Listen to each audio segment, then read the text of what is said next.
Hey everyone, welcome back to the channel. In today's episode, we're diving into a powerful Stoic principle: don't force anything in your life. We've all been there, trying to control every outcome, pushing too hard and stressing over things we can't change. But the Stoics teach us something different. Life flows more peacefully when we learn to let go and embrace what comes naturally. In this episode, we'll break down 10 essential lessons on how to live with more ease, presence, and acceptance, less force, more flow. We'll cover everything from finding joy in the simplest things, practicing mindfulness, to the incredible power of silence and solitude. These practical Stoic insights can help you release stress and live with more clarity, confidence, and inner peace. If you find these lessons helpful, don't forget to give this video a thumbs up and share it with your friends and family. And if you're new here, hit that subscribe button for more life-changing Stoic wisdom. Let's get into it. 1. Live fully in the present. Living fully in the present is a concept that resonates deeply with Stoic philosophy. In a world that constantly pushes us to think about the future or dwell on the past, it's easy to forget the importance of the present moment. Marcus Aurelius, one of the most renowned Stoic philosophers, once said, "Do not act as if you were going to live 10,000 years. Death hangs over you. While you live, while it is in your power, be good." This profound statement reminds us that time is fleeting, and the only moment we truly have control over is the one happening right now. Many of us live our lives constantly thinking ahead. What's next on the to-do list? What do we want to achieve in the future? Or what went wrong in the past?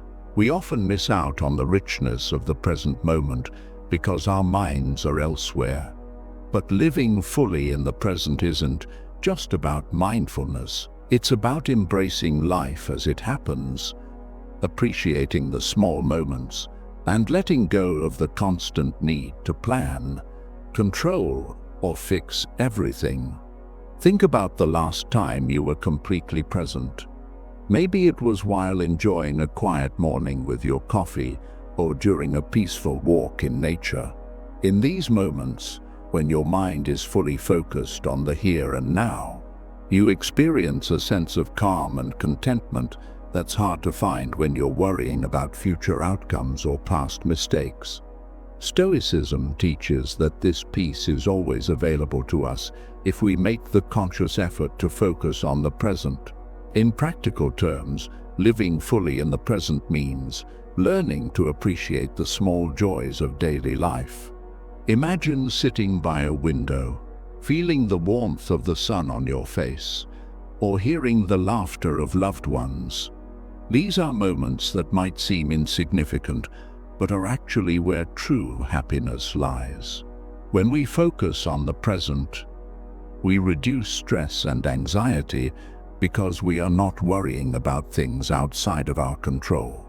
The Stoics believe that much of our suffering comes from wishing things were different than they are, or fearing what might happen in the future. By focusing on the present, we free ourselves from this unnecessary mental burden. Take a simple example from everyday life: eating a meal. How often do you eat while watching TV, scrolling through your phone, or thinking about what you need to do later? Now imagine sitting down to a meal and fully savoring every bite, paying attention to the flavors, the textures, and the act of nourishing your body. This is living in the present. It's about immersing yourself fully in the experience, no matter how mundane it may seem. Over time, this practice helps build a sense of gratitude for the little things, which in turn boosts overall well-being and contentment. Another powerful way to live in the present is by practicing mindfulness. Mindfulness doesn't have to be complicated. It simply means being aware of your thoughts, feelings, and surroundings in the current moment without judgment. It's about letting go of distractions and focusing on what is happening right now. Whether you're walking, talking with a friend, or working on a project, mindfulness allows you to engage more deeply with what you're doing, which enhances both your experience and your effectiveness. However, it's important to acknowledge that living fully in the present isn't always easy. Life is full of distractions, and our minds naturally wander to the past and future. The Stoics recognized this and encouraged regular practice and reflection to cultivate this habit. Epictetus suggested that we ask ourselves regularly, "What am I doing right now? And how does it contribute to my overall well-being?" This simple question can pull us out of the autopilot mode we often find ourselves in and remind us to refocus on the present.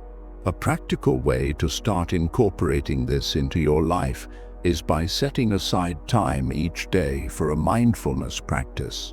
This could be as simple as spending a few minutes in the morning or evening in quiet reflection. Sit down, breathe deeply, and focus on the present moment. Let go of thoughts about what you need to do later or what happened earlier. By doing this regularly, you'll begin to notice a shift in how you experience your daily life. Less stress, more joy, and a deeper connection to yourself and your surroundings. Living fully in the present also means accepting that the present moment is all we truly have. The past is gone, and the future is not guaranteed. This doesn't mean we shouldn't plan for the future or reflect on the past, but that we shouldn't let those thoughts consume us to the point that we miss out on the life unfolding in front of us. When you start living fully in the present, you'll find that time feels richer, relationships become deeper, and your overall sense of peace grows. In conclusion, living fully in the present is one of the most important lessons from Stoicism. It encourages us to let go of unnecessary worries, embrace the moment, and find joy in the simple aspects of life. By practicing mindfulness, appreciating the small things, and focusing on what we can control in the here and now, we can live more meaningful, peaceful lives. As Marcus Aurelius wisely said, "While you live, while it is in your power, be good." Let's take this to heart and start living with intention, fully present in every moment. 2. Understand the impermanence of life. One of the most profound lessons in Stoic philosophy is the understanding and acceptance of impermanence. Everything in life, from our possessions to our relationships and even our own existence, is temporary. The Stoics believe that embracing this impermanence is key to living a fulfilling and confident life. Marcus Aurelius wrote in his Meditations, "You could leave life right now. Let that determine what you do and say and think." This stark reminder isn't meant to provoke fear, but to encourage us to live with purpose and mindfulness, knowing that nothing is guaranteed. Understanding the impermanence of life can be unsettling. We've all had moments when life feels stagnant, when we look around and wonder if we're truly living up to our potential or merely going through the motions. But what if I told you that in just 90 days, you could completely change the direction of your life? 90 days isn't some random number. It's the perfect window to break old patterns, establish new habits, and set a foundation for long-term success. In this episode, we're diving into a powerful 90-day plan that focuses entirely on you. It's not about doing more for others or meeting societal expectations. It's about aligning your actions with your values, rediscovering your purpose, and creating a life that feels fulfilling and intentional. Think of this as your personal reset button, Whether you're feeling stuck in your career, your relationships, or your mindset, these next 90 days can help you reclaim control and set yourself on a transformative path. Together, we'll explore actionable strategies, from auditing your life to mastering self-discipline, to ensure you're equipped with everything you need to make this transformation happen. This isn't about perfection. It's about progress. The next 90 days are your opportunity to focus on what truly matters, to leave behind what's holding you back, and to step into a more empowered version of yourself. Are you ready? Let's start building the life you deserve. One day at a time. 1. Audit your life. Before you can transform your life in 90 days, you need to understand exactly where you stand.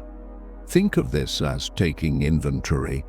You can't navigate to a destination without knowing your starting point. Auditing your life is about being honest with yourself, evaluating what's working, and identifying what isn't. It's a process of reflection that lays the foundation for meaningful change. Start by asking yourself the big questions. Am I where I want to be in my career? Am I satisfied with my relationships? Is my physical and mental health where it should be? What areas of my life feel out of balance or neglected? Grab a journal or a piece of paper and break your life into key categories: health, career, relationships, personal growth, and mindset. Under each category, list what's going well and what could improve. For example, under health, you might write, "Going well. I exercise regularly and drink enough water." Needs improvement. My diet could be healthier, and am not sleeping enough. This process may feel uncomfortable at times, but honesty is essential. Remember, this isn't about judgment, it's about awareness. The goal is to see your life clearly so you can make informed decisions about what to prioritize over the next 90 days. Once you've done this evaluation, identify the areas that need the most attention. Ask yourself, what changes would have the biggest impact on my happiness and well-being? Maybe it's improving your physical health, strengthening your relationships, or advancing in your career. Write these priorities down and keep them visible. They'll serve as your compass throughout your 90-day journey. Next, look at your current habits and routines. Are they supporting your goals, or are they holding you back? For instance, if you want to focus on personal growth but spend hours scrolling through social media, that habit needs to be reassessed. Identify the habits that align with your vision and those that need to be replaced. Auditing your life isn't just about identifying problems. It's also about recognizing your strengths. What are you already doing well? What qualities have helped you succeed in the past? These strengths will be your tools for navigating challenges and building momentum. Here is a practical step to get started. Set aside 30 minutes today to do a life inventory. Write down where you are in each key area of your life and what you'd like to improve. Be specific. For example, instead of saying, "I want a better career," write, "I want to switch to a career that aligns with my passion for helping others." Clarity is key. By the end of this process, you'll have a clear picture of your starting point and a list of areas to focus on. This step is critical because it allows you to approach the next 90 days with intention and purpose. Without this awareness, you're likely to repeat old patterns and miss opportunities for growth. Remember, this is just the beginning. Auditing your life is not about fixing everything at once. It's about identifying what matters most and taking the first step. By understanding where you are now, you set the stage for where you want to go. Because before you can create the life you want, you need to know the life you have. 2. Craft your 90-day strategy. Now that you've audited your life and identified the areas that need attention, it's time to turn insight into action. A dream without a plan is just wishful thinking, but a well-crafted strategy transforms your goals into achievable steps. This is where the real magic happens.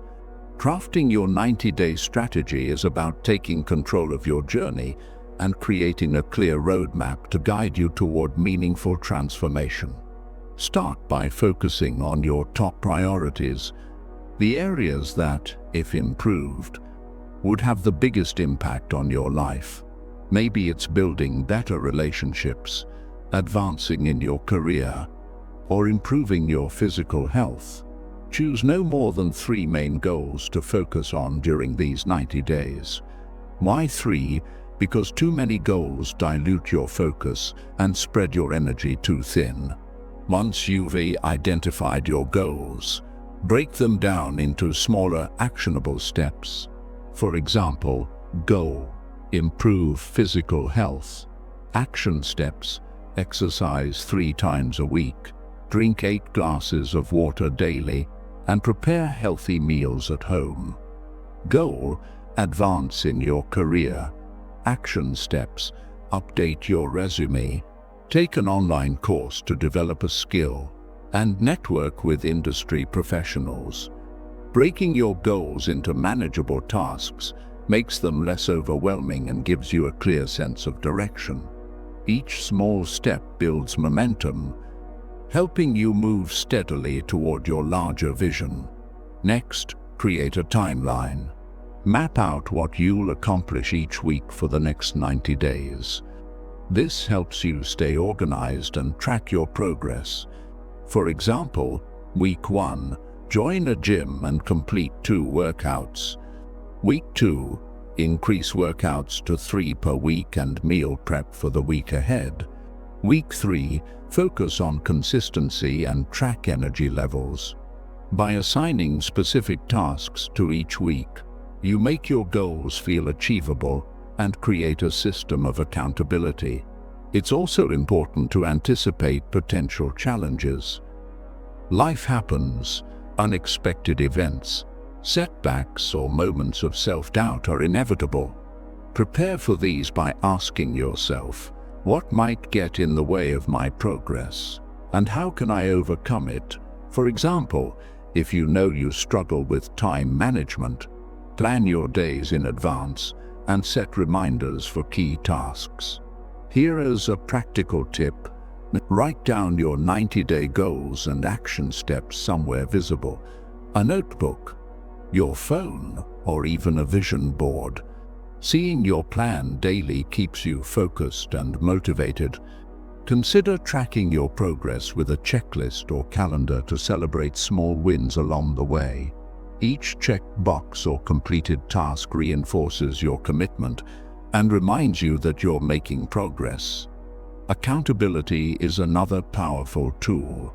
Share your 90-day strategy with someone you trust, a friend, mentor, or coach who can encourage you and hold you accountable. Sometimes knowing that someone else is rooting for you can make all the difference in staying on track. Remember, this isn't about being perfect. Your strategy is a guide, not a rigid set of rules. Life may throw curveballs, and that's okay. Stay flexible and adjust your plan as needed. What matters most is consistency, showing up every day with intention and effort, even if progress feels slow. Crafting your 90-day strategy is like designing a blueprint for a house. The clearer and more detailed your plan, the stronger and more purposeful the foundation you build. By breaking your goals into actionable steps, assigning timelines, and staying accountable, you create a roadmap that turns your vision into reality. As you move forward, keep reminding yourself, every small step I take brings me closer to the life I want. with a solid. There's something sacred about the first few moments of the morning. The way the world feels quieter. The way your mind hovers between sleep and wakefulness, open to whatever you feed it. And yet, for so many of us, mornings are rushed, reactive, and filled with habits that rob us of clarity, focus, and energy before the day even begins. What if the way you start your day determines everything else that follows? What if small, seemingly harmless choices in those first few minutes decide how productive, calm, and present you'll be? We often focus on what we should do in the morning: exercise, meditate, eat a healthy breakfast. But what about the things we shouldn't do? The habits that sabotage us before we even step out of bed? If you wake up and immediately reach for your phone, hit the snooze button, or flood your mind with negativity, you're setting yourself up for a day of distraction, stress, and exhaustion. These habits may seem insignificant, but over time, they shape your mental and physical well-being in ways you don't even realize. So today, let's talk about 10 things you should never do when you wake up. Habits that drain your energy, weaken your focus, and hold you back from being your best self. Because a strong morning isn't just about what you add, it's about what you remove. Let's begin. 1. Checking your phone first thing in the morning. The moment your eyes open, your mind is in its purest state, free, open, and highly impressionable. This is a rare window where your thoughts are unshaped by the outside world, a moment where you can decide the tone of your day. But the instant you grab your phone, you surrender that power. You let notifications, emails, and messages dictate your first thoughts. Before you even take a deep breath, your brain is flooded with distractions, stress, and the demands of others. It feels harmless, just a quick glance, just checking the time, but within seconds, you're scrolling, reacting, consuming. And the problem isn't just the wasted minutes, it's the effect on your brain. When you wake up, your mind transitions from deep rest into wakefulness, and in this state it is highly sensitive. Scientists call it the hypnopompic state, a phase where your subconscious is still active, making it a crucial time for setting intentions, creativity, and mental clarity. Instead, if you reach for your phone, you overload your mind with dopamine and anxiety before you've even left your bed. Dopamine, the neurotransmitter responsible for motivation and reward, is hijacked by endless notifications. Each new message, email, or update triggers a small dopamine hit, reinforcing the habit of checking your phone first thing. Over time, this conditions your brain to crave instant digital stimulation, making it harder to focus on deeper, more meaningful tasks later in the day. If you find yourself feeling distracted, impatient, or unable to concentrate, this could be why. You've trained your brain to seek quick, shallow bursts of information instead of the slow, deep focus required for real thinking. But it's not just about focus, there's also the emotional impact. When you start your day with external input, especially social media or news, you are letting the world dictate your emotions before you even set your own. A stressful email, a negative headline, or even a seemingly harmless comparison on social media can instantly shift your mood, making you anxious, irritated, or self-critical before your feet even touch the floor. You are reacting instead of creating. You are consuming instead of being. And that changes everything. So what should you do instead? Start your morning with intention. Even just 10 to 15 minutes without your phone can make a massive difference.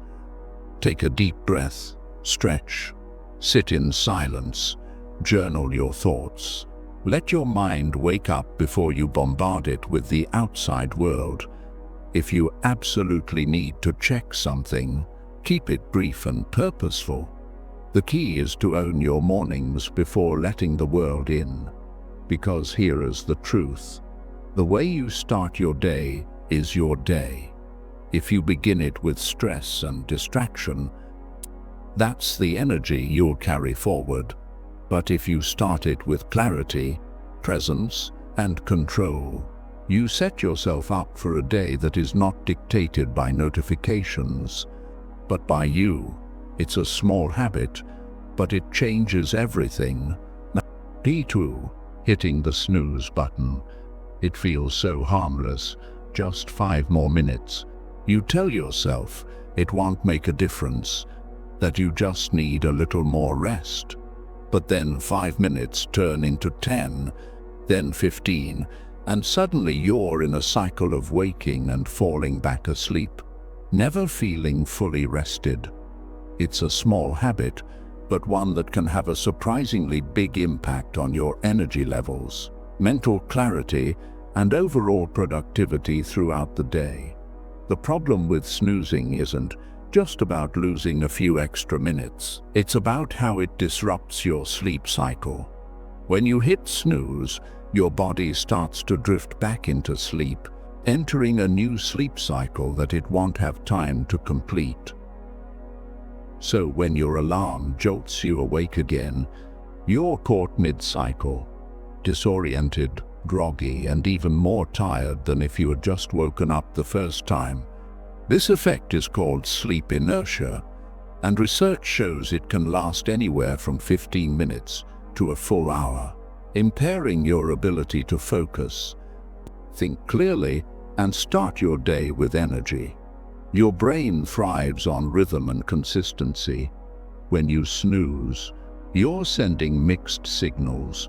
One moment you're waking up, the next you're trying to sleep again. Over time, this weakens your body's natural ability to wake up feeling refreshed. It also creates a mental pattern of avoidance, where the first decision of your day is to delay, procrastinate, and resist discomfort.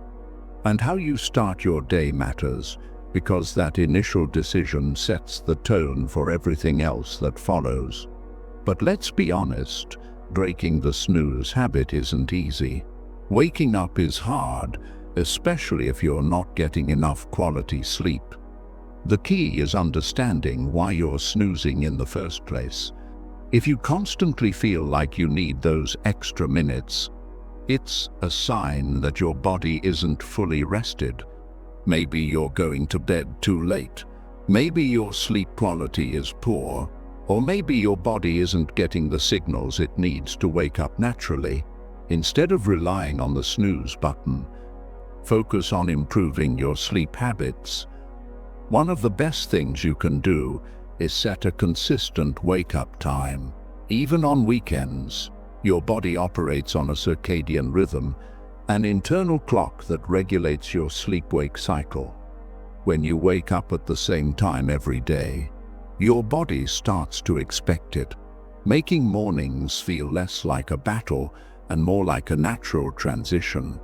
Pair that with exposure to morning sunlight, and your body will start producing cortisol, the hormone that helps you feel alert at the right time, reducing the urge to snooze. Another powerful strategy is placing your alarm out of reach.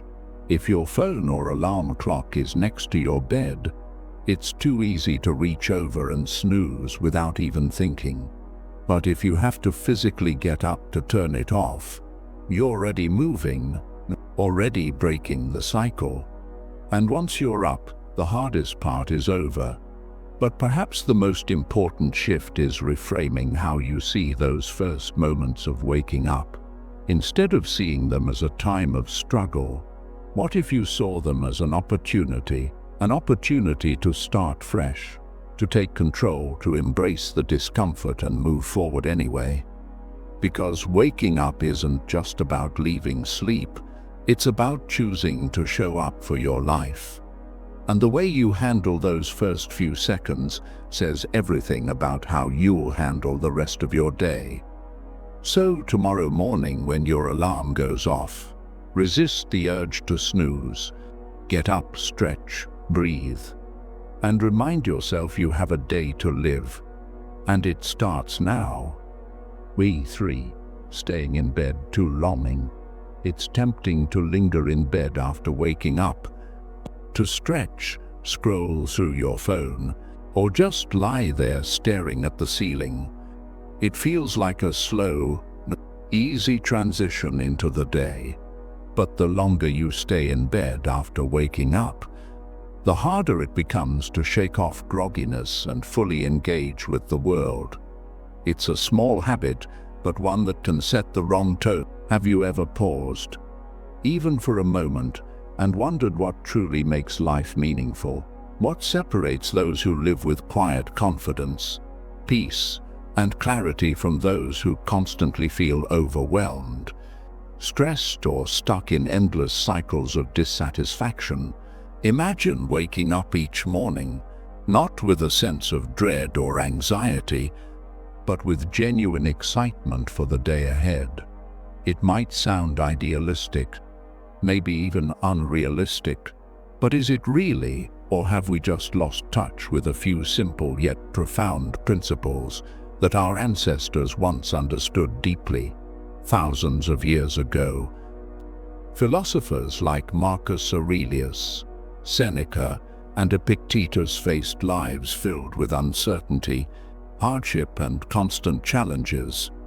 Yet, instead of being paralyzed by their difficulties, they flourished, finding purpose, strength, and inner peace even amidst chaos.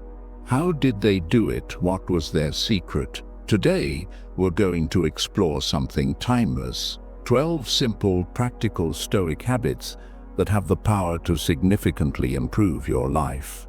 Starting right now, this isn't about lofty theory or abstract philosophy. It's about small, intentional practices that anyone can apply to their daily routines. Each one is grounded in the wisdom of thinkers who faced life's harshest realities and emerged stronger, wiser, and more fulfilled. But as we journey together, keep this one question in mind: what if the key to a happier, more meaningful life isn't in the big dramatic gestures we chase after, but in quiet, consistent habits that guide our thoughts and actions each day? Let's find out together. 1. Daily journaling, a dialogue with yourself. Have you ever felt like your mind is running in circles, replaying the same worries or thoughts without resolution? Perhaps you've experienced that nagging feeling of mental clutter, like having too many tabs open on your computer. What if there were a simple, ancient practice to help quiet this noise, one accessible to anyone, at any time? That practice is journaling. Now, when I say journaling, I don't mean recording every mundane detail of your day or trying to sound poetic. Instead, I mean having a genuine, honest dialogue with yourself, a chance to step back and examine your thoughts from a calmer perspective. This isn't something new. It's a timeless habit practiced by some of the greatest thinkers throughout history. Marcus Aurelius, the Stoic philosopher and Roman emperor, famously kept a journal we now call Meditations. What's remarkable about these writings is that Marcus never intended them for publication. They were private reflections, reminders to himself of how he wanted to live. He wrote about patience, gratitude, and virtue, often early in the morning or late at night, reflecting quietly away from the demands of his empire. If the world's most powerful leader found value and clarity in journaling, perhaps we might benefit from the same practice in our own lives. Think of journaling as cleaning the windshield of your car. Throughout our days, we accumulate stress, confusion, and emotional buildup that clouds our perspective. Writing down our thoughts and feelings is like gently wiping away the fog, allowing us to see clearly again, revealing paths and solutions that were previously hidden. Science supports this ancient wisdom.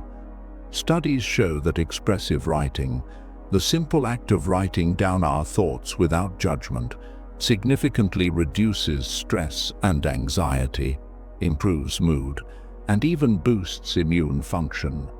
Yet the beauty of journaling lies beyond science.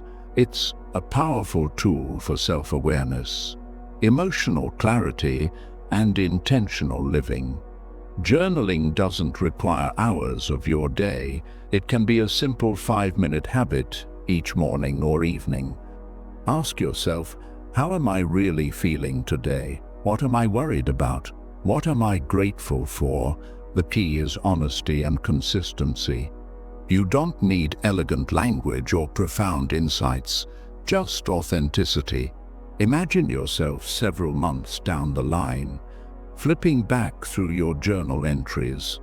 You might notice patterns of behavior or recurring worries that seemed overwhelming at the time, yet now seem minor or manageable. This reflective practice fosters growth, resilience, and deeper self-understanding. Over time, you'll begin to see clearly the person you're becoming and the person you want to be. And perhaps most importantly, journaling strengthens your connection to yourself. In a busy, noisy world, this private dialogue gives you space to breathe, to slow down, and to check in with your inner life. It's an invaluable habit, quiet but profound, that lays the foundation for greater clarity and peace in your daily life. And speaking of clarity, there's another simple habit the Stoics relied upon, a habit we often underestimate, yet one that's remarkably powerful in freeing our minds and sparking creativity. Let's explore the transformative power of something as basic as going for a walk, to walking to free the minding. Have you ever found yourself stuck on a difficult problem, only to suddenly discover the answer while taking a casual walk? It's fascinating how something as ordinary as walking can have such extraordinary effects on our minds. This simple act of placing one foot in front of the other seems to unlock doors we didn't even realize were closed. Great thinkers throughout history have recognized this power. Friedrich Nietzsche once remarked, "All truly great thoughts are conceived by walking." Likewise, Seneca, the Stoic philosopher, valued walking deeply, believing it to be an essential daily practice that clears the mind and calms the soul.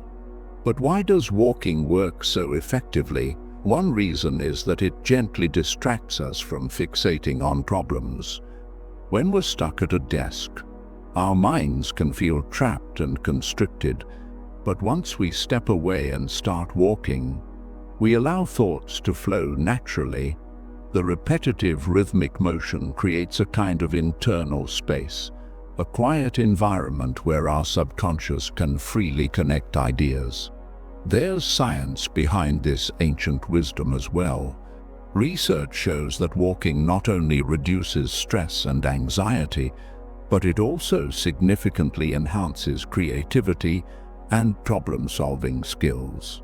Even a short walk around your neighborhood or through a park can refresh your perspective, providing clarity and insight. Imagine a typical scenario. You're working on a project, and suddenly you hit a wall. You can't figure out how to proceed.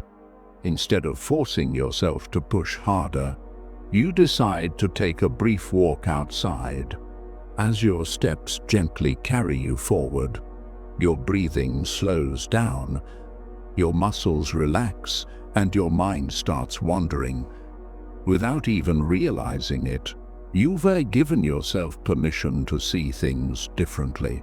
Before you know it, the solution emerges effortlessly, almost as if it had been waiting for you to take this quiet moment. Walking from a Stoic perspective emphasizes simplicity and presence, two critical components of their philosophy. The Stoics believed in finding peace by reconnecting with the present moment, letting go of distractions, and recognizing clearly what's within our control. By walking, we embody these Stoic principles. We slow down, pay attention to the here and now, and regain clarity. In today's busy, screen-filled lives, walking can feel revolutionary. It requires no technology, no special equipment, just a commitment to step away from constant demands. Yet the rewards are profound: greater mental clarity, reduced anxiety, and deeper inner peace. Tomorrow, when stress or confusion hits, remember how Seneca or Nietzsche might have handled it. Stand up, step away from your work, and go for a short walk. Observe how your thoughts shift, your perspective clears, and your energy returns.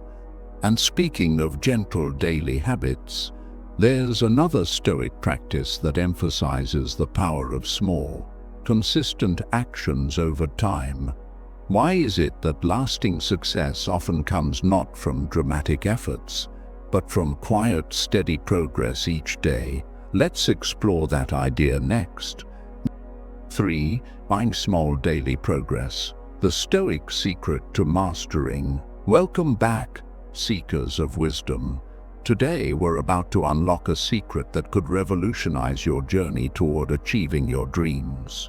Ever felt like you're chasing your goals with all your might, only to see them slip further away? Well, the ancient Stoics were onto something when they preached the power of letting go. Buckle up as we delve into the paradoxical art of detachment, a concept championed by philosophical giants like Epictetus and Seneca, while our modern world champions relentless pursuit and unwavering focus. The Stoics understood that sometimes the key to attracting what we desire lies in releasing our grip. Picture this: a child chasing a butterfly. The harder they chase, the faster it flutters away. Yet when they stop, breathe, and simply enjoy the moment, the butterfly gracefully lands on their shoulder. This beautiful metaphor reflects the essence of detachment. When we cling too tightly to our desires, we create resistance, hindering their manifestation.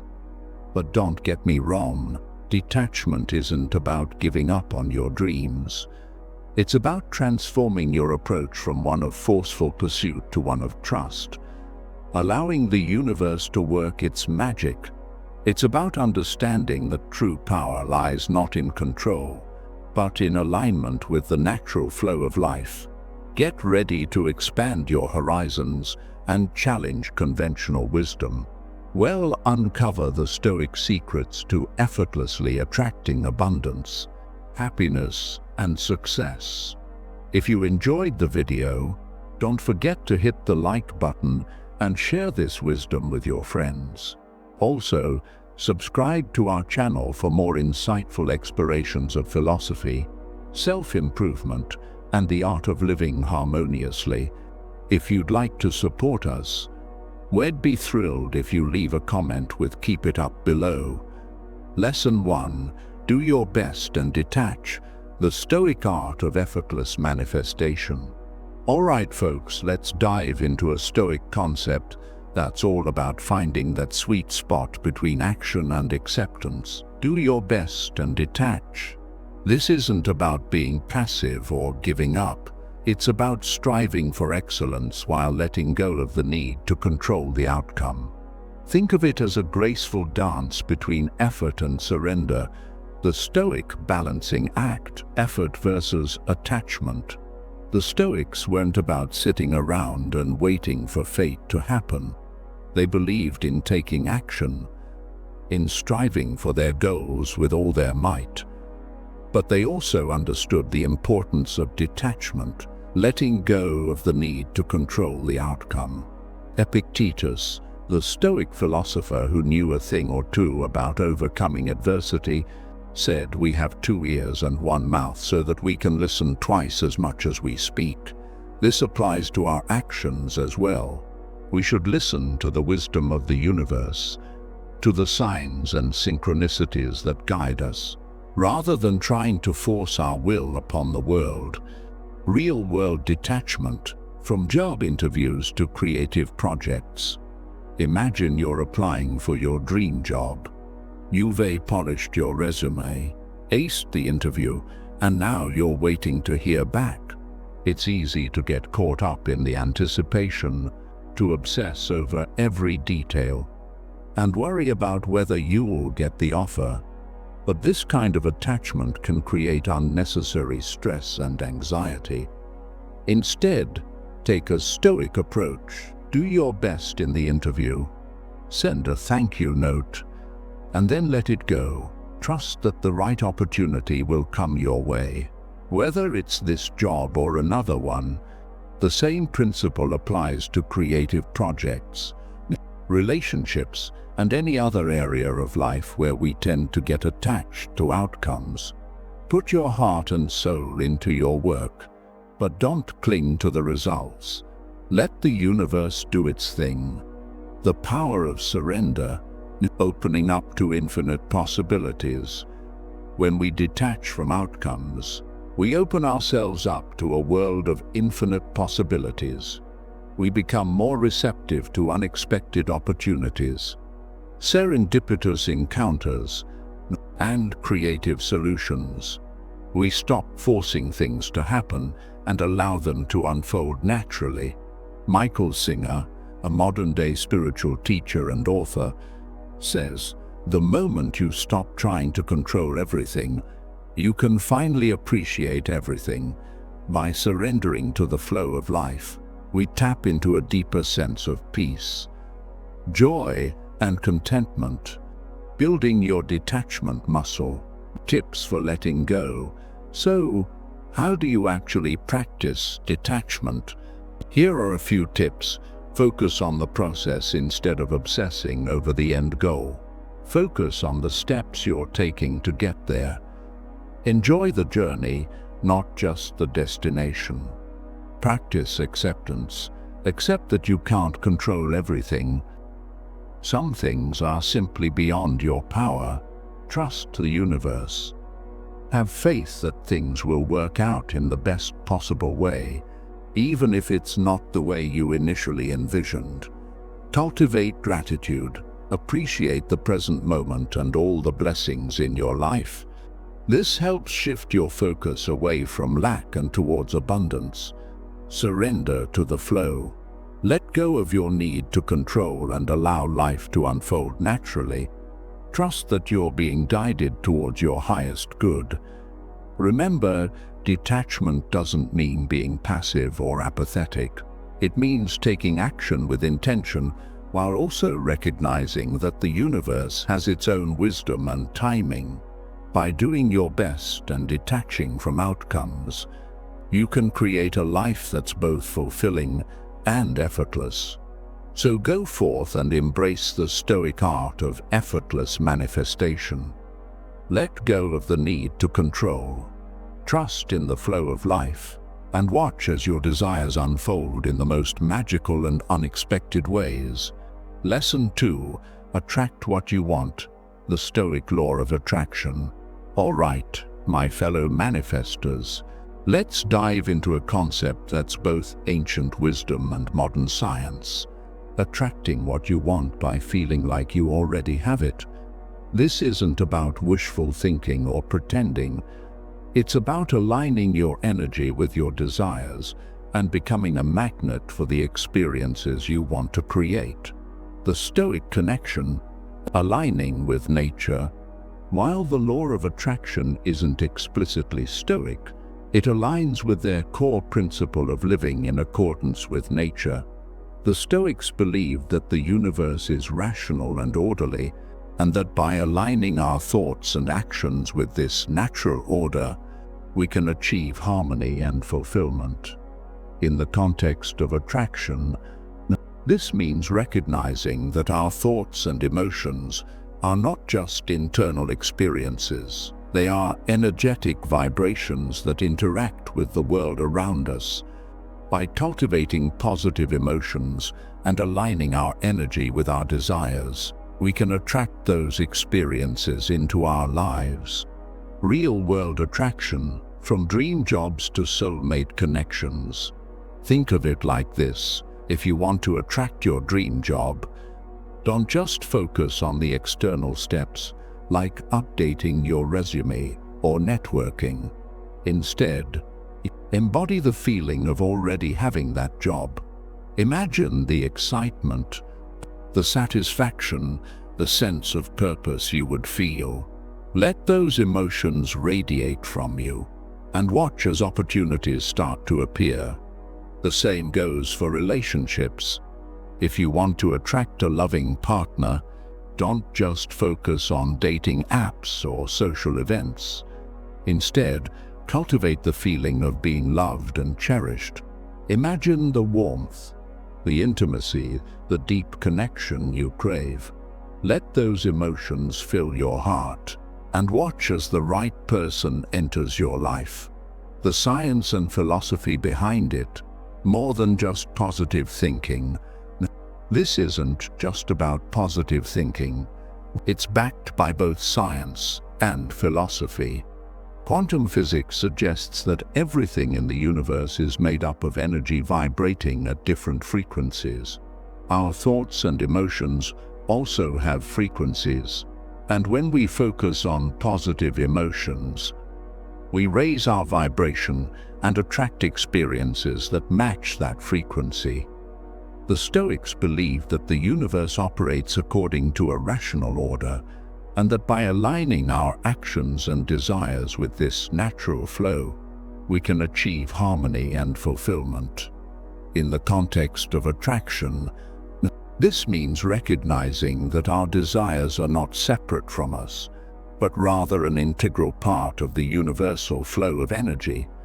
By surrendering to this flow and trusting in the wisdom of the universe, we can effortlessly attract the experiences, relationships, and resources that are meant for us. Oprah Winfrey, a modern-day icon of success. Hey everyone, welcome back to the channel. Today, we're talking about 12 Stoic secrets for doing your best. And trust me, these tips are going to change how you look at challenges, work, and even your own goals. Now, I know life can get pretty overwhelming sometimes, and it feels like there's just too much to handle all at once. Right, that's where Stoicism comes in. It's all about focusing on what you can control and letting go of the rest. Sounds pretty good, huh? In this episode, we're diving into practical, real-life ways you can use ancient Stoic wisdom to level up your mindset and your daily grind. We'll cover everything from how to stay calm under pressure to how you can turn failures into stepping stones for success. The best part, these are principles you can start using today. If you're new here, hit that subscribe button and give this video a thumbs up if you're ready to learn some timeless wisdom that'll make life a little smoother and a lot more meaningful. Let's jump into it. 1. Focus only on what you can control. All right, let's kick things off with one of the most important Stoic lessons. Focus only on what you can control. This sounds simple, but it's actually a game changer once you start applying it. Think about it. How much time do we waste stressing over things that are completely out of our hands? Other people's opinions, random events, or even things like the weather. We get all caught up worrying about stuff we can't change, and it just drains our energy. What can you really control? The Stoics were pretty clear about this.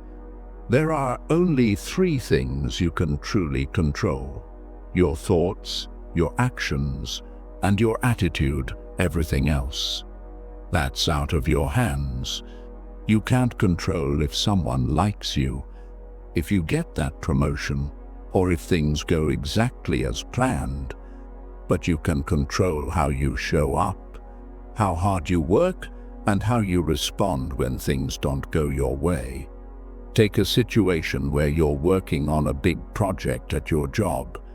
You can control how much effort you put in how prepared you are, and your attitude about the whole thing. But what if the outcome isn't what you expected?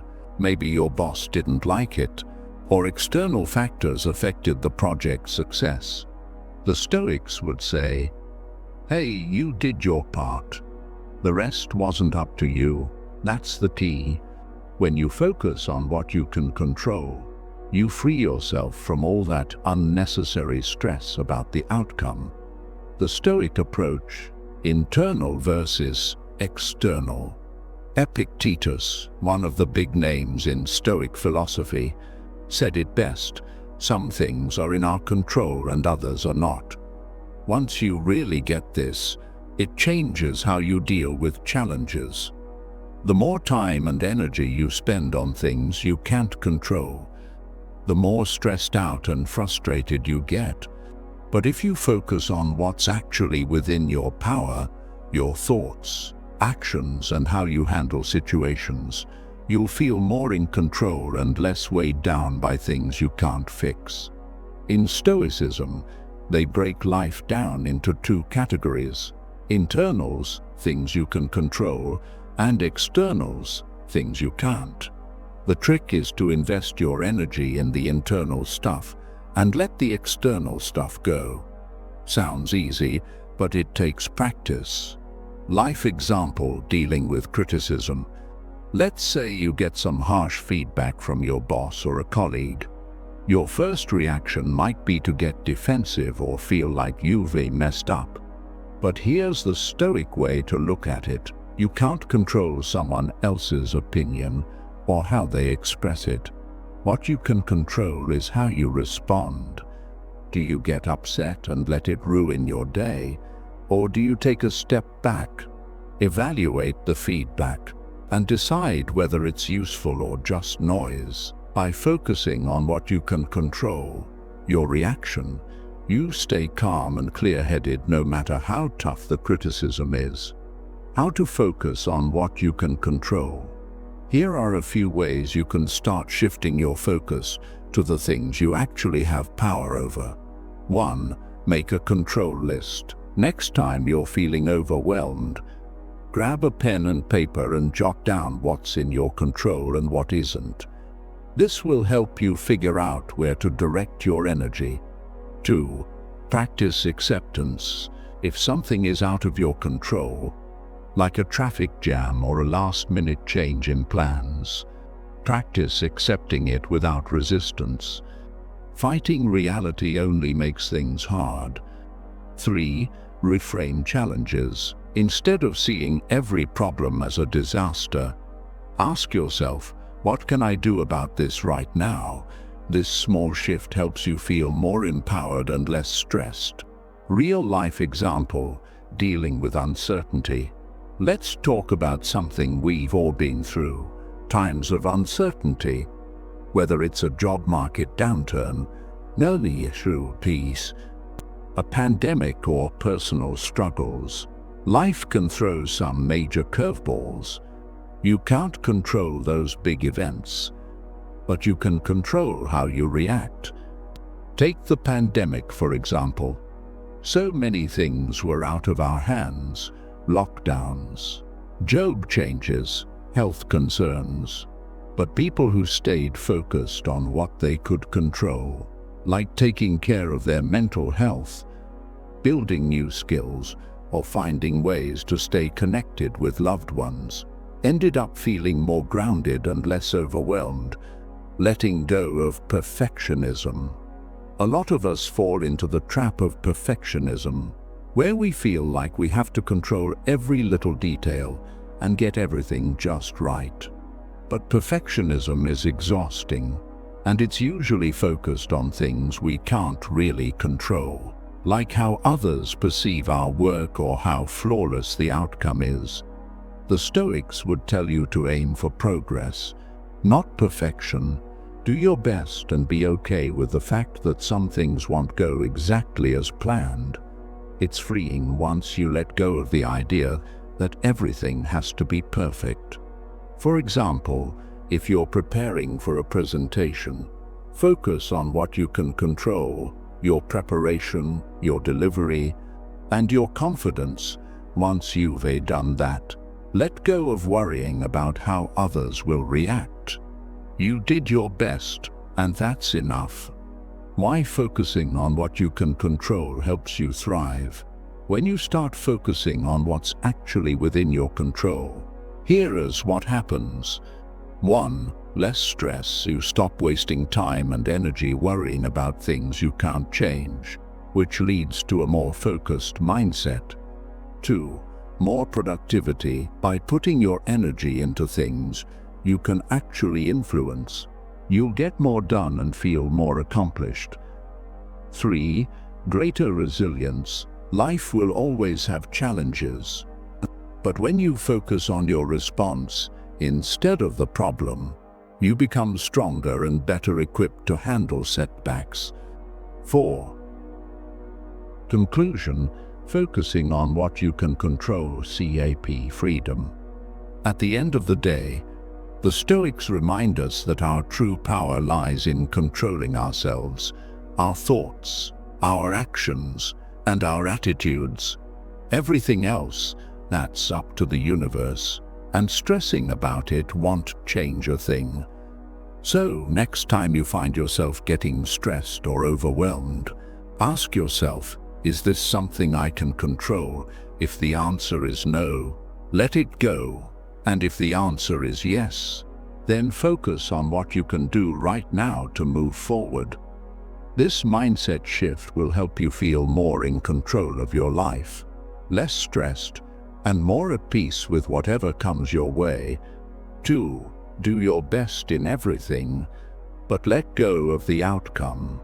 Now let's dive into something super important: doing your best, but not getting attached to the outcome. This one can be tough to wrap your head around, because naturally, we all want good results. Right, but the Stoics had a different approach. They believed that while you should absolutely give your all in whatever you're doing, you should also understand that the final result isn't always in your control. And honestly, once you get this concept, it'll take a huge weight off your shoulders. Why it's so important to let go of the outcome. Think about how much stress comes from worrying about how things will turn out, whether it's a big work project, a relationship, or even something small like a social media post. We often get obsessed with what the result will be. Will my boss like it? Will I get that promotion? Will people think I'm smart or cool? The problem with that kind of thinking is that you're putting all your energy into something you can't fully control. The Stoics, like Epictetus, taught that you should focus on what you can control. Hey everyone, welcome back to Stoic Saga, where we explore timeless wisdom and practical strategies for living a more fulfilling and grounded life. Today we're diving into an incredibly empowering topic: the game of life and how to play it.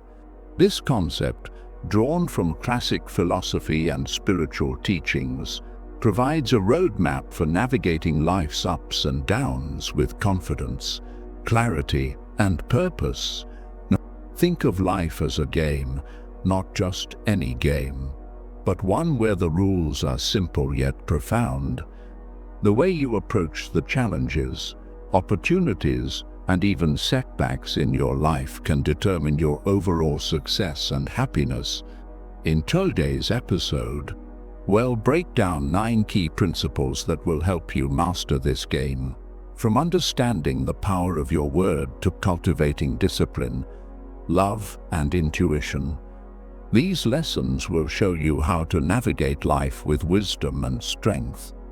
If you enjoyed today's episode, don't forget to hit that like button and subscribe to Stoic Saga for more insights on Stoicism and personal growth. And if you find this episode helpful, share it with your friends and family. It might be exactly what they need to hear. Now let's jump right into it. 1. The game of life. Life is a lot like a game, and understanding how to play it is key to finding fulfillment, success, and peace. But this isn't just any game. It's one where the stakes are high, and the rules can often seem unclear. However, once you learn how to navigate it, life can become a whole lot easier. Marcus Aurelius once said, "The soul becomes dyed with the color of its thoughts." This reminds us that much of life's game is about mindset, how we approach situations, the way we react to challenges, and the thoughts we allow to shape our reality.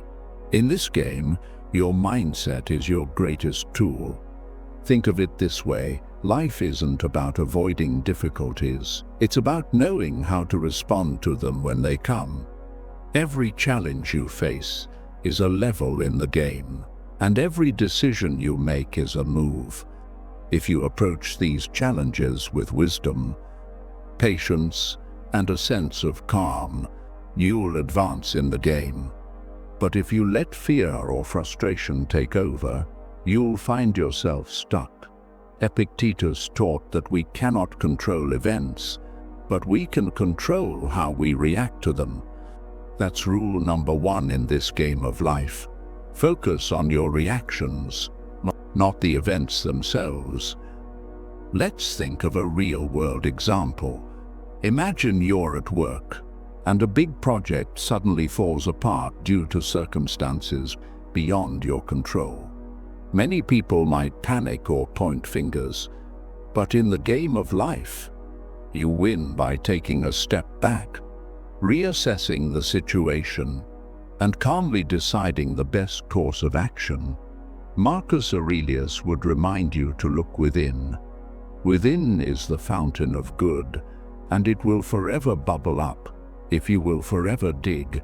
In other words, the solutions to life's problems are often within your control, but it's how you approach them that determines whether you win or lose the game. Another key aspect of the game of life is that you don't get to choose the cards you're dealt, but you do get to choose how you play them. Think about this. There are people who start with all the advantages, wealth, connections, opportunities, but they fail to make the most of them. Meanwhile, others start with almost nothing but manage to build incredible lives because they know how to play the game with the tools they have. Albert Einstein once said, "Life is like riding a bicycle. To keep your balance, you must keep moving."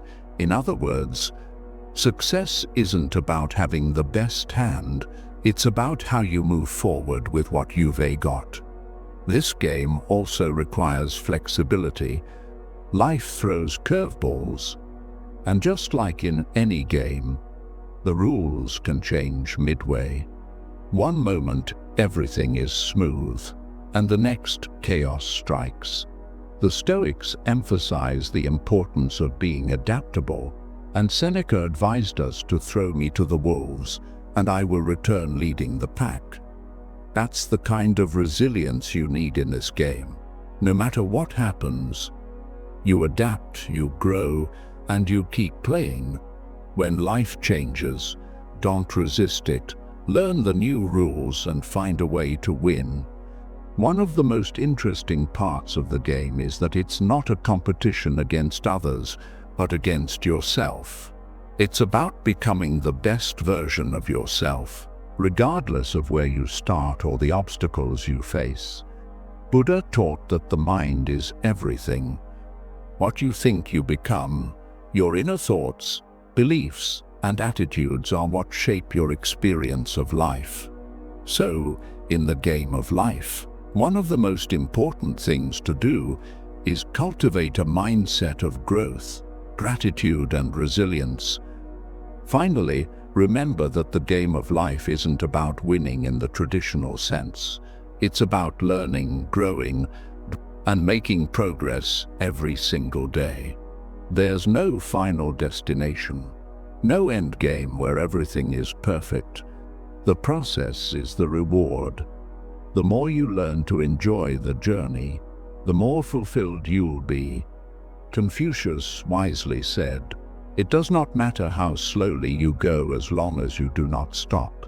In this game, persistence is key. No matter how tough things get, as long as you keep moving forward, you're on the right path. 2. The law of prosperity. The law of prosperity teaches us that abundance is more than just financial wealth. It's about living a life filled with purpose, fulfillment, and gratitude. In Stoicism, prosperity isn't tied to material possessions, but to the richness of our inner lives and the quality of our thoughts. Seneca said, "Wealth consists not in having great possessions, but in having few wants."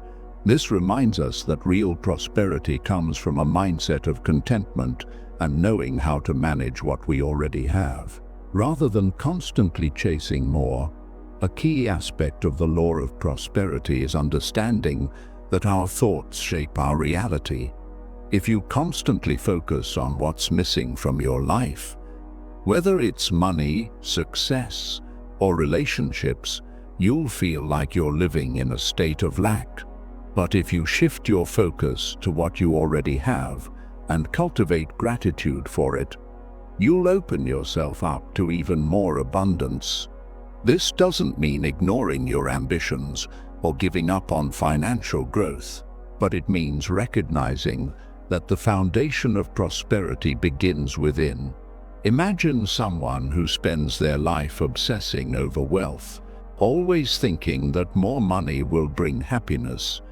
Even if they achieve financial success, they might still feel unfulfilled if they've neglected other aspects of their life, like relationships, personal growth, or health. On the other hand, a person who lives with a mindset of gratitude for what they have, whether it's modest or abundant, finds a sense of peace and satisfaction. This is the essence of the Stoic belief that true wealth is measured by your ability to appreciate the present moment and find joy in what you already possess. One powerful example of this principle in action is the idea of giving. The Stoics believe that giving and receiving are interconnected, and the act of giving creates a flow of abundance. When you give, whether it's your time, resources, or knowledge, you create a space for prosperity to come back to you in unexpected ways. Seneca said, "No man was ever wise by chance." This reflects the idea that wise decisions, including acts of generosity, come from a conscious understanding of how the world works, not by accident. Prosperity isn't just about what you have, but how you use it. Let's take the example of someone who has achieved a high level of financial success, but is constantly stressed, overwhelmed, and feels disconnected from others. They may have all the material wealth in the world, but without emotional or spiritual well-being, they aren't truly prosperous. The Stoics would argue that prosperity lies in living in alignment with your values, knowing what truly matters, and using your resources, whether they're financial, emotional, or intellectual, to create a life of meaning. In the game of life, the law of prosperity also teaches us to trust in the process and have patience. Epictetus said, "No great thing is created suddenly, any more than a bunch of grapes or a fig. If you tell me that you desire a fig, I answer you that there must be time." Have you ever met someone who walks into a room and instantly grabs attention? Not because they're loud, flashy or trying too hard, but because there's something about them that feels effortlessly magnetic. That's silent attractiveness. It's not about being the center of attention. It's about commanding respect and admiration without saying much. It's a kind of energy, calm, composed and deeply self-assured, that draws people in naturally. Being silently attractive doesn't require perfect looks or grand gestures. It comes from how you carry yourself, how you treat others, and how comfortable you are in your own skin. It's about mastering habits that speak louder than words, habits that project confidence, kindness, and self-respect without demanding attention. And here's the best part. You don't have to change who you are to cultivate this kind of presence. You just have to become more aligned with your best self. In this episode, we'll uncover 11 socially attractive habits inspired by Stoic wisdom. These aren't gimmicks or quick fixes. They're timeless principles that help you build inner strength, emotional intelligence, and a quiet confidence that makes people respect and admire you without you even trying. We're talking about embracing independence, mastering silent elegance, cultivating wisdom, and becoming someone whose presence alone leaves a lasting impression. By the end of this episode, you'll realize that true attractiveness isn't something you chase. It's something you cultivate from within. It's quiet, it's steady, and once you master it, you'll see how powerful it can be in transforming not just how others see you, but how you see yourself. So let's get started. Because becoming silently attractive isn't about making noise, it's about making an impact without needing to shout. Habit 1. Embrace your authentic independence. There's a certain power in those who don't need others to validate their worth. A quiet strength that's impossible to ignore. Authentic independence isn't about closing yourself off or proving you don't need anyone. It's about living life on your terms, being guided by your own values, and finding fulfillment in who you are, not in how others perceive you. This kind of independence is magnetic because it sends a clear, unspoken message: I respect myself, and I don't need external approval to feel whole. People are naturally drawn to those who stand strong in their individuality. In a world where so many are caught up in comparison and chasing validation, authentic independence is rare. It's refreshing, it's inspiring. When you're truly independent, you're not trying to keep up with anyone. You're focused on your own path, your own progress, and that quiet focus speaks louder than any words ever could. You don't have to tell people you're confident. They'll feel it. You don't have to announce that you're in control of your life. It'll show in the way you carry yourself, in your calm presence, and in your unshakable demeanor. But let's be real, independence isn't easy. It means trusting yourself when no one's cheering you on. It means standing by your choices even when they're unpopular. It's about learning to enjoy your own company, not because you're avoiding others, but because you genuinely find peace within yourself. And when you reach that point, when you stop needing external noise to feel whole, you become someone others respect, admire, and are quietly drawn to. Authentic independence is the opposite of arrogance. It doesn't say, I don't need anyone. Instead, it says, I'm strong enough on my own, and that's why I can truly connect with others. It's about being whole so that your relationships are built on mutual respect, not dependence, and that's what makes it so attractive. It's grounded, balanced, and quietly powerful. To cultivate this habit, start by reflecting on your values. Ask yourself, am I living according to what truly matters to me? Or am I being driven by what others expect of me? Independence begins when you start making choices aligned with your inner compass rather than external pressures. Spend time alone, not out of loneliness, but to reconnect with who you are. Whether it's taking a walk, journaling, or simply sitting in silence, these moments strengthen your sense of self. When you cultivate authentic independence, you don't have to seek attention. It finds you. People will notice the calm confidence in your presence, the quiet assurance in your actions, and the unwavering strength in your character. You won't need to be the loudest in the room to be noticed. You'll be respected because you've built a life that reflects who you truly are. And that's something rare and deeply attractive. Embracing your independence doesn't mean you don't value relationships. It means you value yourself enough to build connections based on trust and mutual respect, not on neediness, and that's what makes you silently magnetic. It's not loud, it's not flashy, it's the kind of confidence that lingers, leaves an impression, and quietly inspires others to do the same. Habit 2. Master the art of silent elegance. Sometimes the most powerful statement is made without words.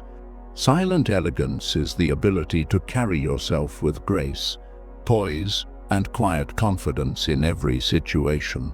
It's about how you move, how you interact, and the energy you project. You don't need to dominate conversations or be the loudest person in the room to command attention. Silent elegance speaks for itself. It's subtle, refined, and endlessly captivating. Think about someone who walks into a room with a calm, assured presence. They don't have to announce themselves, yet people can't help but notice them. This is the essence of silent elegance. It's a combination of composure, thoughtful actions, and respectful behavior. The way you carry yourself creates a lasting impression, often more powerful than anything you could say. It starts with body language. Confidence isn't just in your words, it's in how you stand, how you walk, and how you hold yourself. A relaxed, upright posture with steady eye contact shows self-assurance without arrogance. You don't need exaggerated movements or nervous gestures. Simplicity is key. When your body language communicates calm and control, people are naturally drawn to you. Silent elegance is also reflected in your manners. Courteous behavior, greeting others warmly, listening attentively, and being mindful of how you treat those around you, shows respect and self-respect.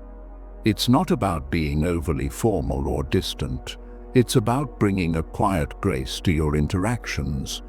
People remember how you make them feel, and silent elegance leaves them feeling respected and valued.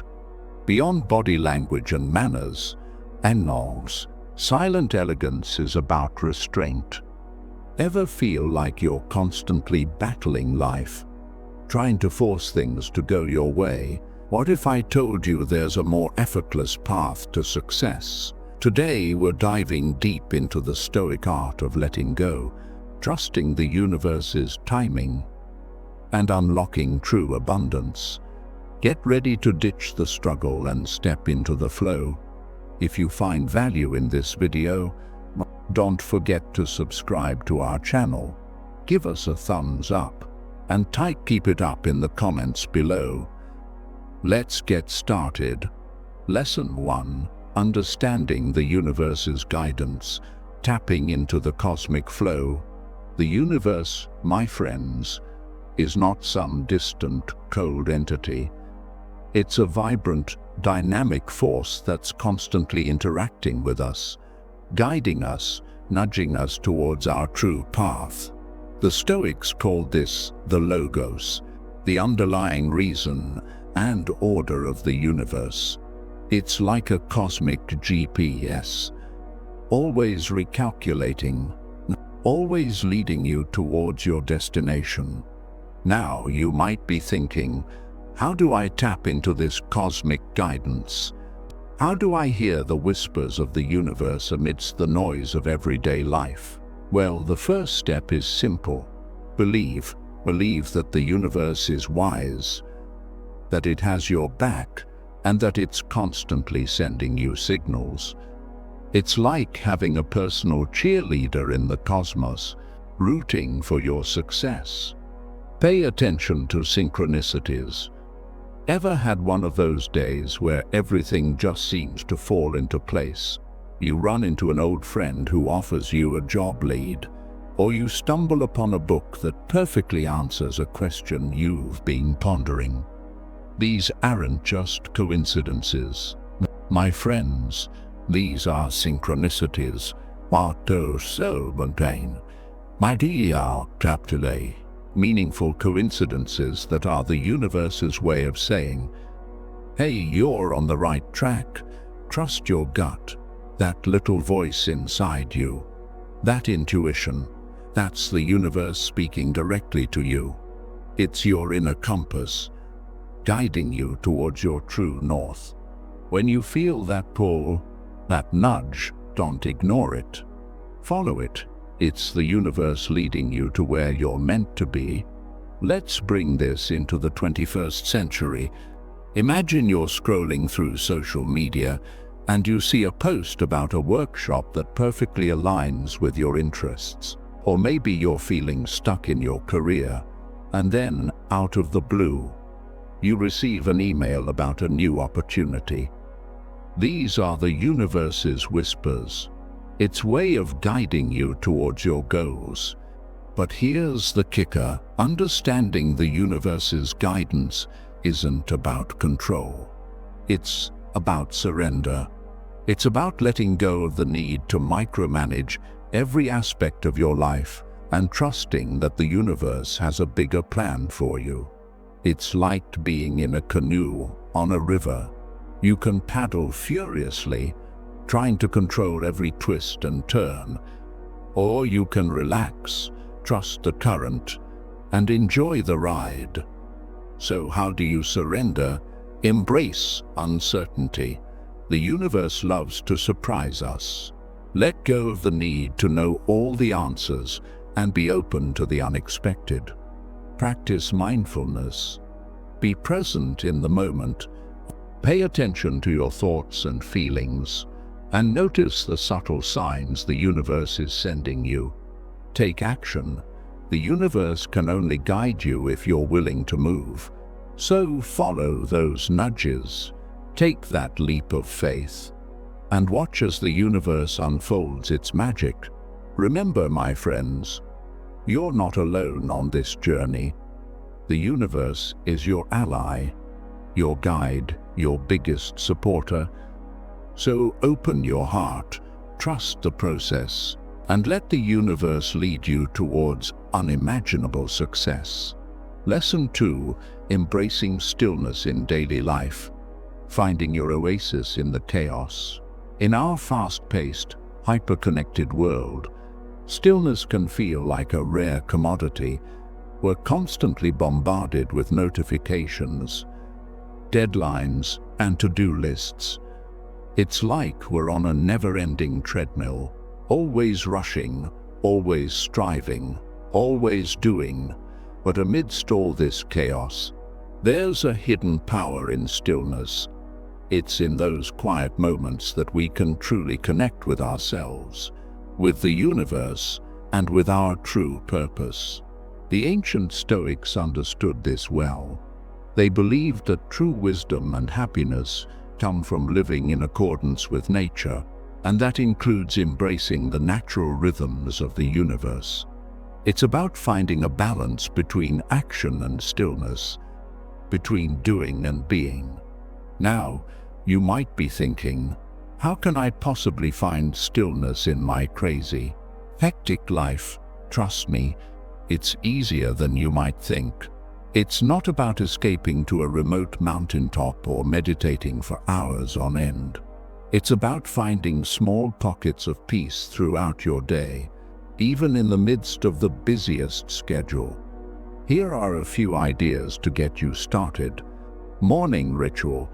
Start your day with a few minutes of quiet contemplation before you check your phone or dive into your to-do list. Take a few deep breaths. Set an intention for the day and simply be present. Mindful moments throughout your day. Take short breaks to check in with yourself. Notice your breath, your body sensations, and your thoughts. This will help you stay grounded and centered, even when things get hectic. Digital detox. Set aside some time each day to disconnect from technology. Turn off your phone, close your laptop, and step away from the screens. Use this time to read, journal, or simply enjoy the silence. Nature walks. Spending time in nature is a wonderful way to find stillness. Take a walk in the park, sit by a lake, or simply observe the trees and flowers. Nature has a way of calming the mind and soothing the soul.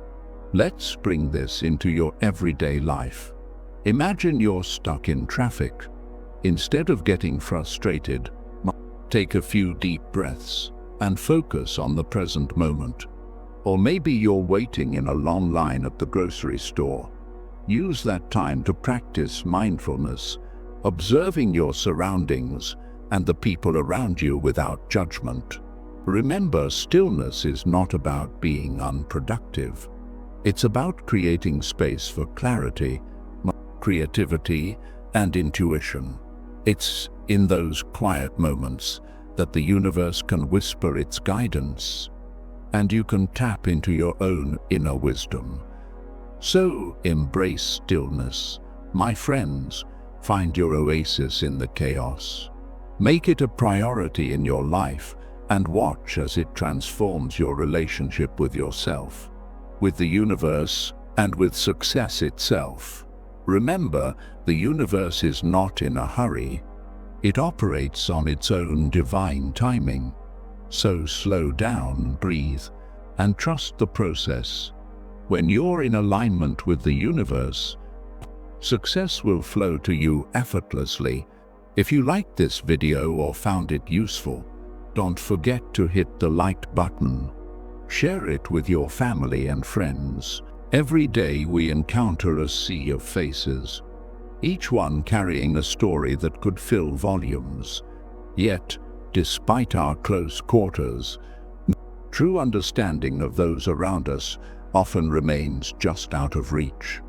What if I told you that beneath the myriad expressions of those you meet lies a common thread, a stoic wisdom as old as time itself? Today, we dive deep into the minds and hearts of those around us, not just to see, but to understand.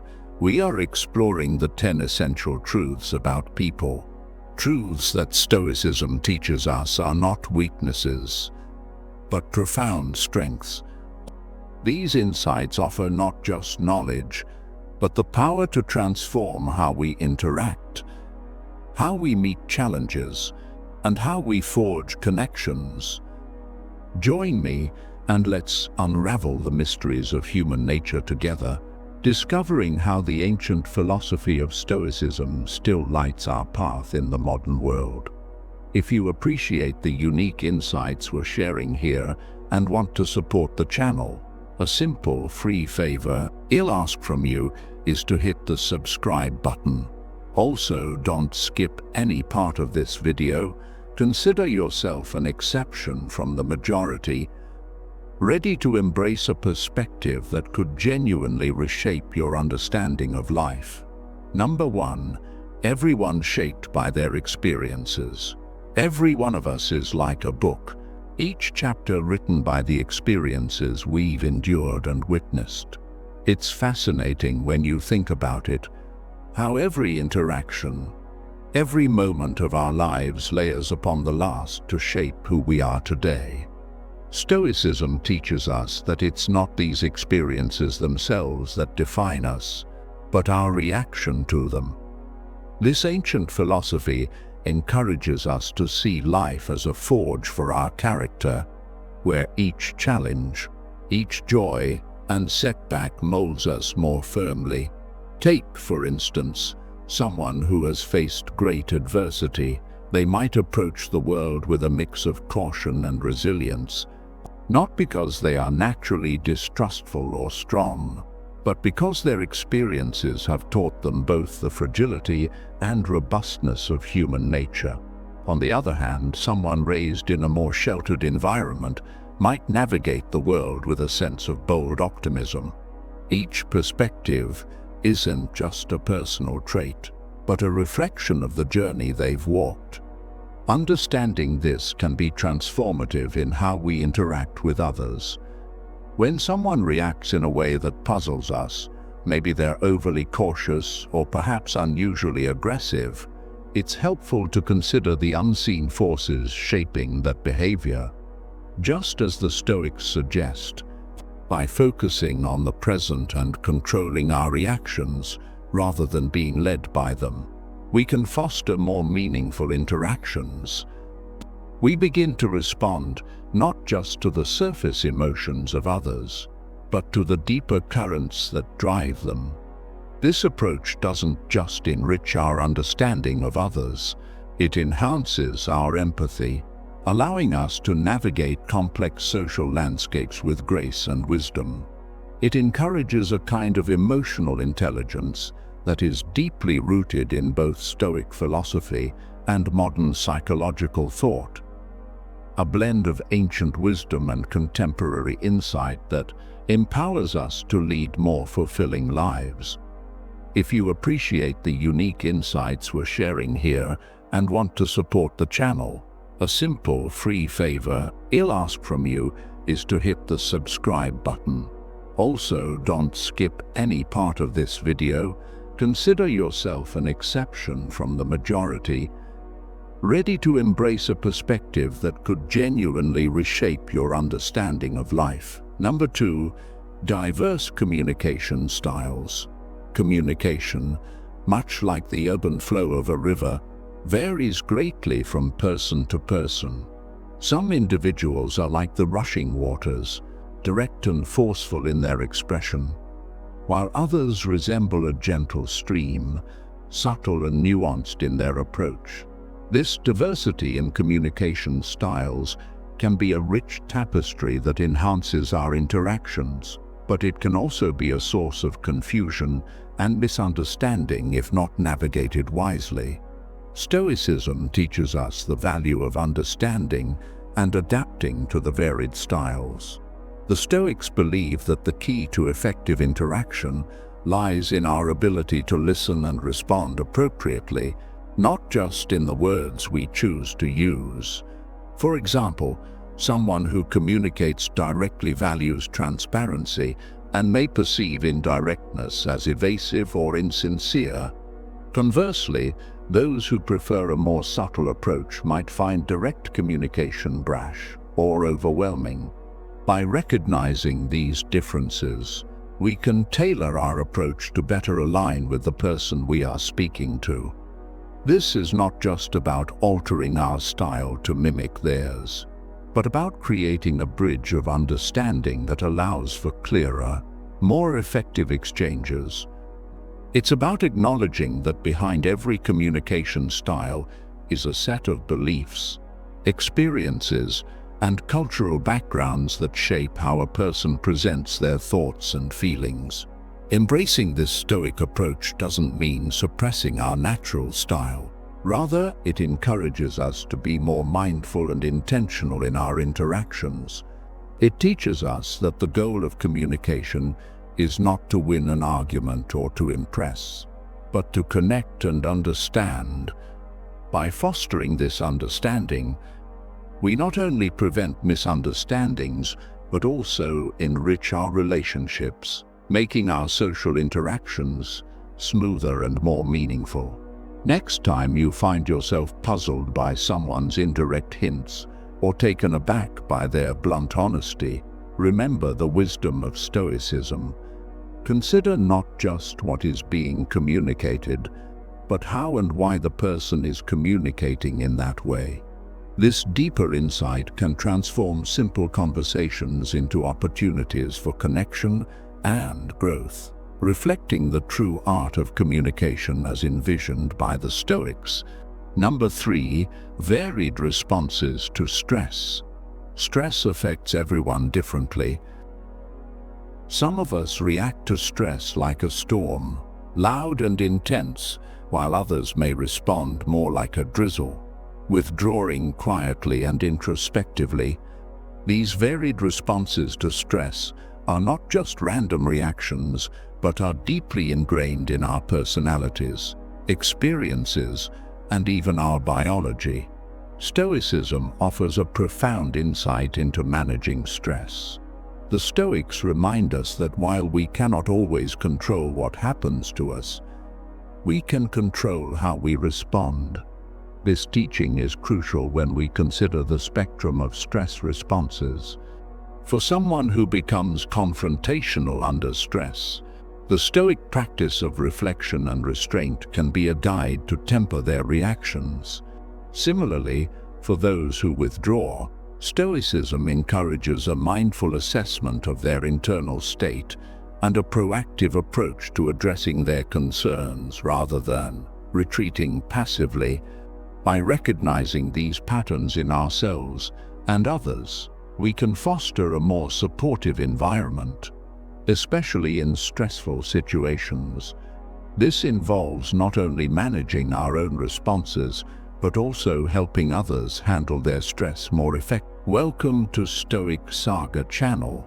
In today's video, we're continuing our self-development series from the previous episodes. If you're new here or missed the last one, you can check out all the episodes in the playlist that will pop up at the end of this video. These lessons aren't just educational content, they're a daily, all-encompassing approach to life. Don't forget to subscribe so you don't miss any future episodes.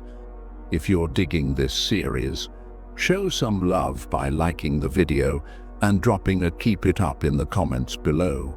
Life is much like an elaborate banquet, where each moment offers us a variety of experiences and flavors. Just as a gourmet meal requires careful attention to ingredients, preparation, and presentation, living a fulfilling life demands mindfulness, variety, and balance. This metaphor extends beyond mere enjoyment of moments to embracing life's richness, just as one would savor each bite of a well-prepared dish. In this grand feast, the menu is diverse, featuring love, joy, pain, sorrow, success, and failure. How we choose and savor these experiences defines our overall satisfaction and growth. Epicurus, the ancient philosopher, emphasized that while pleasure is essential, moderation is crucial. This idea of selective indulgence can help us avoid the life coma, the state of being overwhelmed by excessive or unbalanced experiences. Moreover, savoring life involves slowing down and being present. Poet Rumi's advice, "Let the beauty of what you love be what you do," echoes this sentiment. It's about finding joy in simple things, appreciating the present, and truly experiencing the richness of life. Mindfulness, much like mindful eating, requires us to pay attention to the present moment, our thoughts, and our emotions, allowing us to fully engage with life's banquet.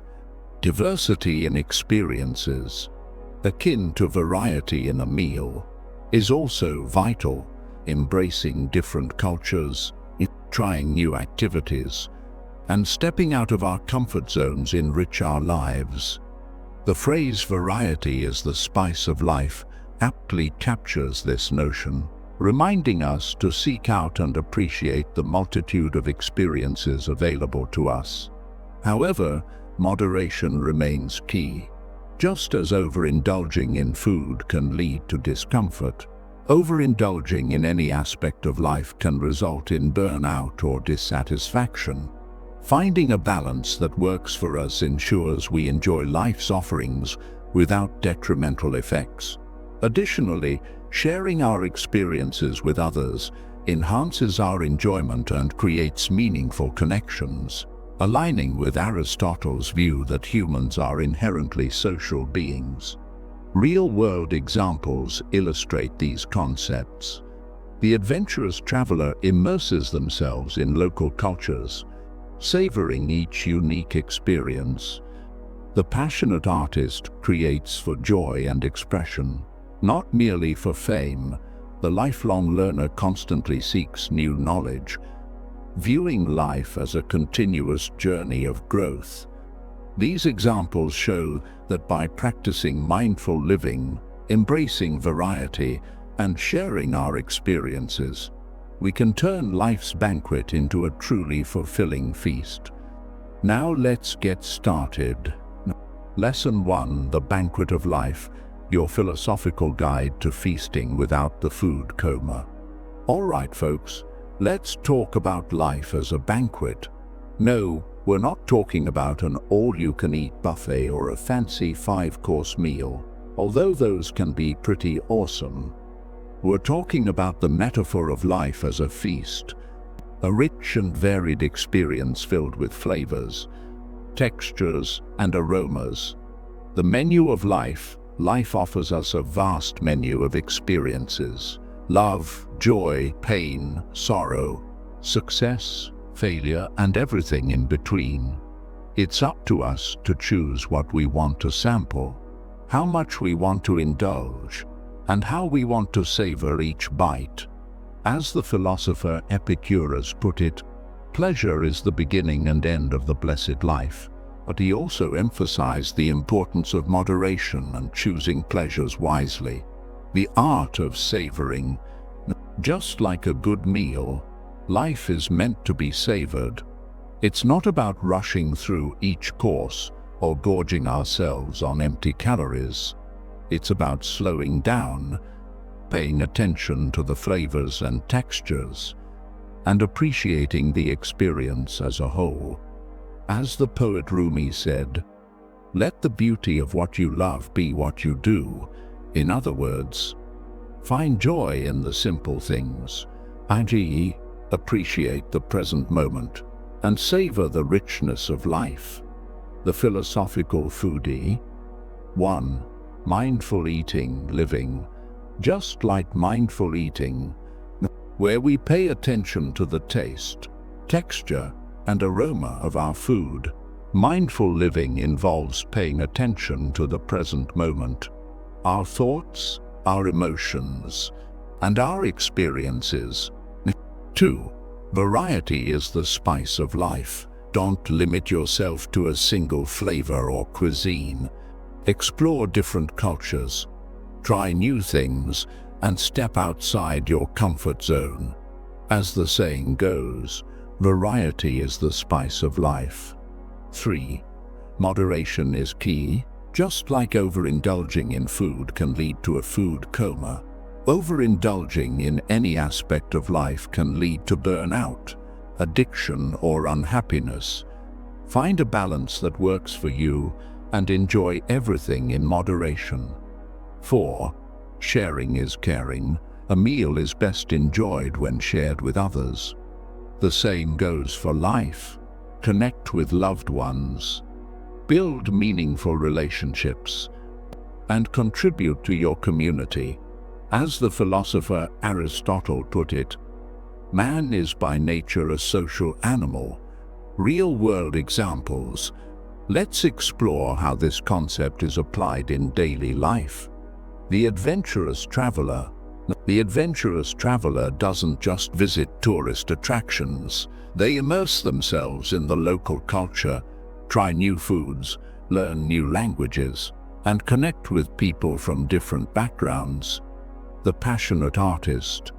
The passionate artist doesn't just create art for fame or fortune. They create art for the sheer joy of expression, for the thrill of exploring new ideas, and for the satisfaction of sharing their work with others. The lifelong learner. The lifelong learner doesn't just go to school to get a degree. They're constantly seeking out new knowledge, new skills, and new experiences. They see life as a never-ending journey of learning and growth. The bottom line, life is a banquet, but it's up to us to make it a feast. By practicing mindful living, embracing variety, practicing moderation, and sharing our experiences with others, we can savor the richness of life and create a truly fulfilling experience. As the philosopher Epicurus put it, the wealth required by nature is limited and is easy to procure, but the wealth required by vain ideals. How often do you hear the phrase "live life to the fullest" and wonder exactly what that means? Society constantly tells us how to live. Follow the rules, seek success, chase happiness. But what if living life to the fullest goes beyond these conventional ideas?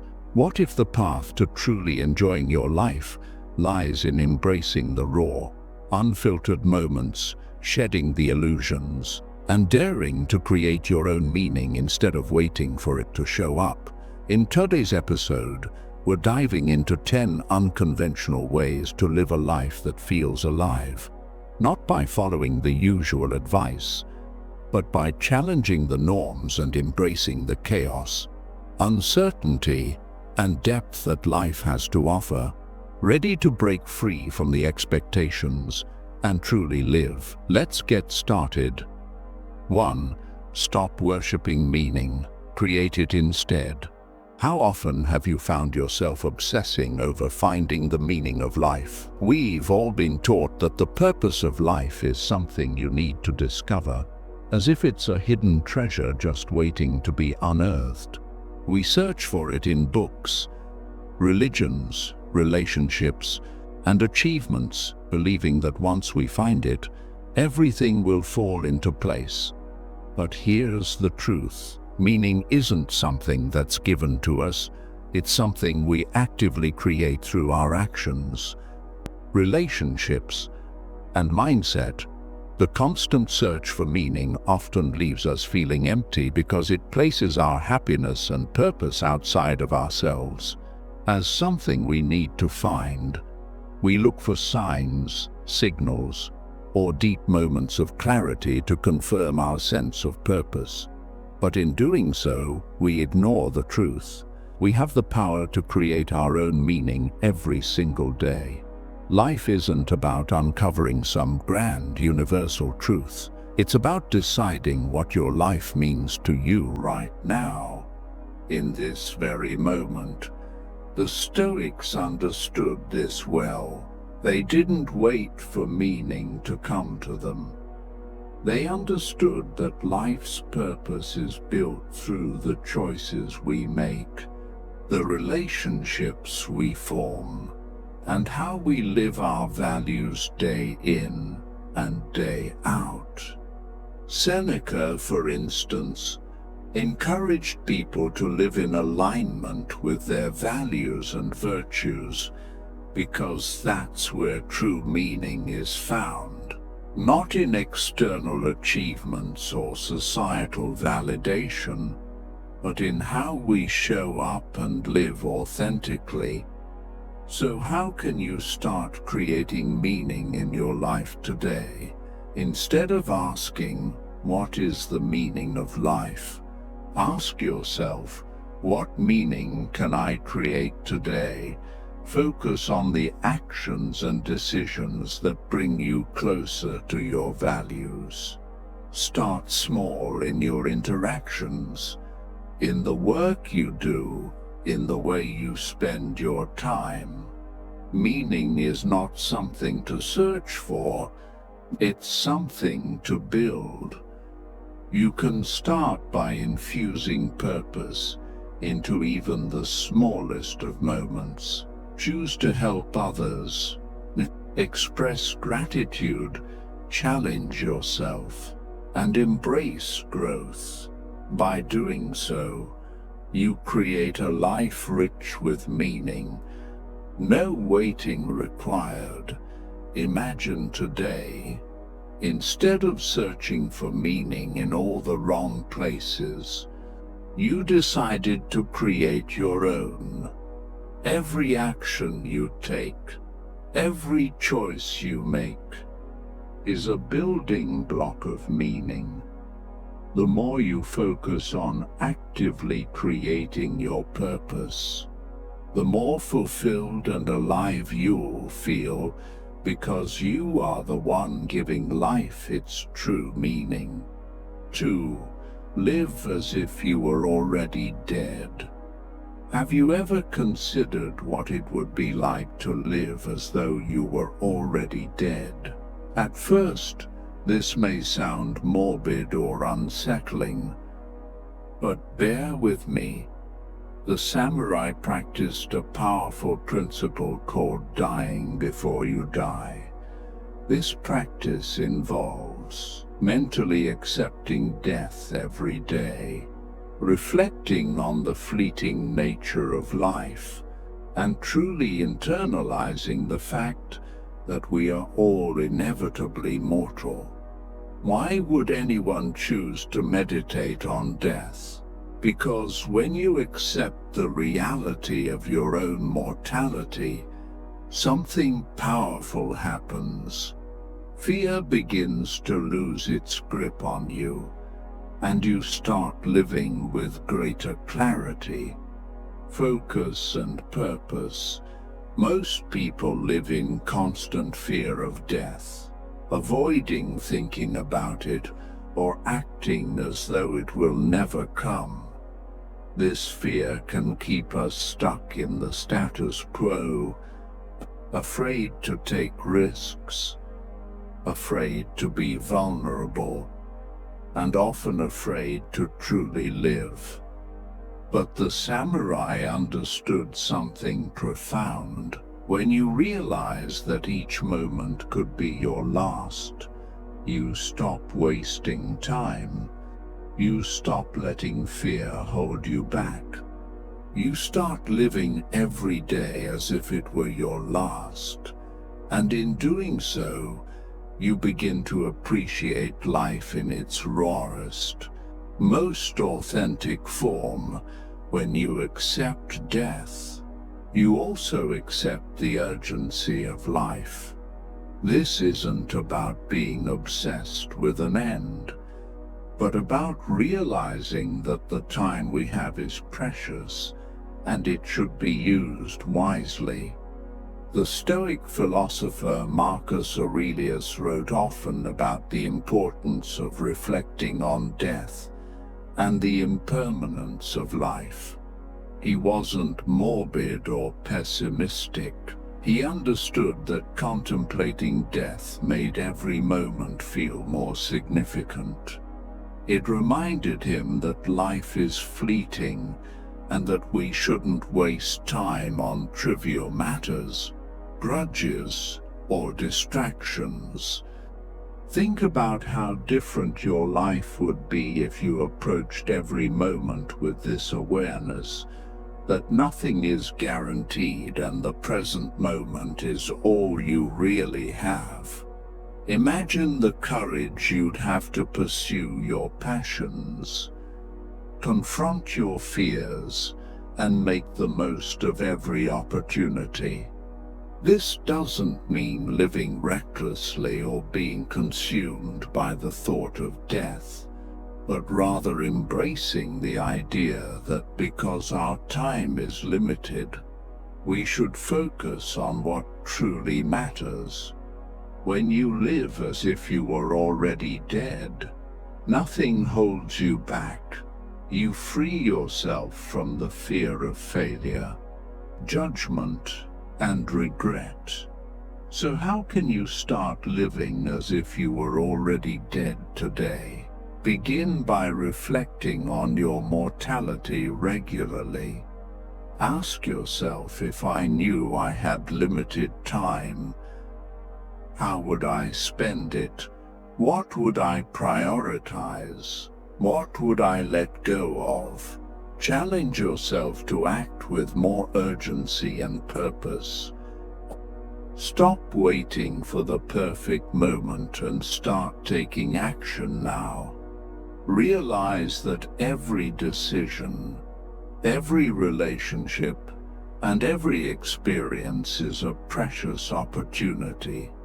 Imagine today, instead of allowing fear to control your actions, you embraced the idea of living fully and fearlessly. You approached each moment with the understanding that time is precious, and you used it to focus on what truly matters.